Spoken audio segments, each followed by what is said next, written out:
કચ્છમાંથી ઝડપાઈ નકલી ઈડીની ટીમ. નકલી અધિકારી તરીકે ગાંધીધામ તેમજ આસપાસના વેપારીઓને શિકાર બનાવ્યા હોવાનો ખુલાસો.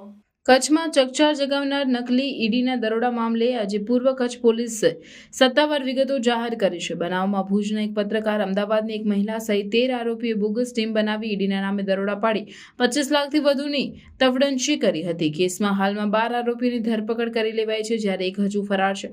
પોલીસે પૂછપરછમાં આરોપીઓ નકલી ઈડીની ટીમ બનાવવાથી લઈ કેવી રીતે જ્વેલર્સને ટાર્ગેટ સહિતની કબૂલાત કરી હતી. આ કામે સંડોવાયેલ નકલી ઈડીના અધિકારી બનેલા તથા તેના સાગરીતો મળીને 11 આરોપી તથા એક મહિલા સહિત કુલ 13 આરોપી સામે કાયદેસરની કાર્યવાહી હાથ ધરવામાં આવી છે.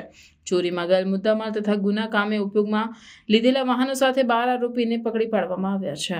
પ્રાથમિક રીતે એવું જાણવા મળેલ છે કે જેના જ્વેલરીની દુકાનમાં રેડ થઈ છે, ત્યાં આજે નકલી રેડનું જે બધું કાવતરું થયું, એમના જગ્યા ઉપર થોડા વર્ષો પહેલાં આઈટીની રેડ થયેલ હતી અને એના આધારે અમુક લોકોને ખબર હતી ને આના આધારે બધું પ્લાનિંગ કરવામાં આવ્યું છે. આ આખા બનાવમાં એલસીબી, એ ડિવિઝન, ડીવાયએસપી અંજાર અને પ્રોબેશનર આઈપીએસ એ બધા સાથે મળીને અલગ અલગ 10 ટીમો જેટલી બનાવવામાં આવેલ હતી અને અલગ અલગ આરોપીઓને અલગ અલગ જગ્યાએથી તાત્કાલિક એમાં ડિટેન કરીને પછી એની ઇન્ટ્રોગેશન કરવામાં આવેલી છે અને જેટલું મુદ્દામાલ હતું બધું મુદ્દામાલ એમાં રિકવર કરવામાં આવ્યું છે, રોકડ સહિત. અને અત્યારે જે આરોપીને પકડવામાં આવેલા છે એમની આગળની તપાસ પોલીસ દ્વારા ચાલુ છે.